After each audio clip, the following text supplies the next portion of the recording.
প্ৰতিবাদী হুংকাৰ দিছোঁ। এটা কথা আমি পৰহি কুকুৰাজাৰ গৈ আছোঁ, আমি তাতো প্ৰমোদ বড়ো সমষ্টিত আমি প্ৰতিবাদী কাৰ্যসূচী লৈছোঁ। প্ৰথম কথা।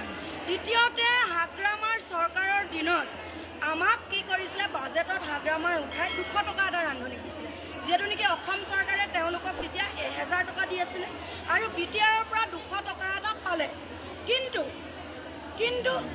কিন্তু এটা কথা আমি বুজি নাপালোঁ, আমাৰ এই 200 টকাটো এই 5 বছৰে প্ৰমোদ বড়ো ডাঙৰীয়াক ক'ত সোমোৱাই ৰাখিছে?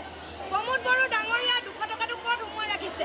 প্ৰমোদ বড়ো ইমান ধুনীয়া ধুনীয়া কাম কৰিছে, আমাৰতো দেখি ধুনীয়া লাগিছে, ভাল লাগিছে, কিন্তু এই ৰান্ধনি মাতৃসকলৰ কাৰণে এবাৰ তেওঁ চকু মেলি চাবলৈ সময় নহ'ল। তেওঁ ৰান্ধনি আইসকলৰ কাৰণে চকু মুজি থাকিলে নেকি? তেওঁক আমি সুধিব বিচাৰিছোঁ। প্ৰমোদ বড়ো ডাঙৰীয়াই এই বিটিআৰৰ হৈ ভাল কাম কৰিছে, প্ৰথম তেখেতক ধন্যবাদ জনাইছোঁ। কিন্তু প্ৰমোদ বড়ো ডাঙৰীয়াই বিটিআৰ হৈ একলাম অসম চৰকাৰক কিয় নিলিখিলে? চেণ্ট্ৰেল চৰকাৰক কিয় নিলিখিলে? দিল্লীত কিয় এই কথাটো আলোচনা নকৰিলে প্ৰমোদ বড়ো ডাঙৰীয়াই? তাৰ ওপৰেঞ্চি 200 টকাটো তেওঁৰ ভিআৰপিত লুকুৱাই থলে। গতিকে স্পষ্টভাৱে কৈছোঁ, এই ৰান্ধনিও ভোট দিছিলে। প্ৰমোদ বড়ো ডাঙৰীয়াক ক'বলৈ বিচাৰিছোঁ, 1,20,000 ভোট ৰান্ধনিৰ পৰা পাইছে। কেলে আমাৰ লগত ইয়াত 20,000 22,000 ৰন্ধন কৰ্মী আছে।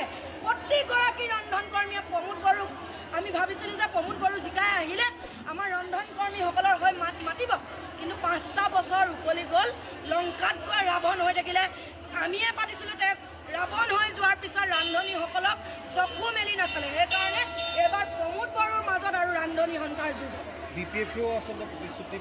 কোনোৱে মাত দিয়া নাই। আচলতে ৰান্ধনিসকলক তেওঁলোকে মাহিমা দৃষ্টিয়ে চায়। তেওঁলোকক হৈছে ৰান্ধনি কৰ্মীবিলাকক আচলতে তেওঁলোকে মানে ভাত বনোৱা ৰান্ধনি যে ঘৰত ভাতহে বনোৱা মানুহ বুলি তেওঁলোকে নুপুছে। গতিকে সেইকাৰণে কৈছোঁ যে এইবাৰ BPFে হওক, লাগে আমাৰ প্ৰমোদ বড়ো ডাঙৰীয়াই হওক, গতিকে এইবাৰ ৰান্ধনিৰ মাজত যুঁজ হ'ব।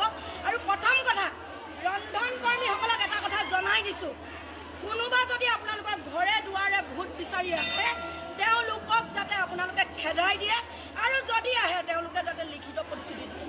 লিখিত প্ৰতিশ্ৰুতি দিব লাগিব। ৰন্ধন কৰ্মীসকলক যাৰে চৰকাৰ আহে তেওঁলোকে ক'ব লাগিব আৰু লিখি দিব লাগিব, তেতিয়াহে ৰন্ধনি ভোট পাব। নহ'লে আমি ৰন্ধন কৰ্মীয়ে এইবাৰ BTR চৰকাৰক আমি ভোট বৰ্জন কৰিম।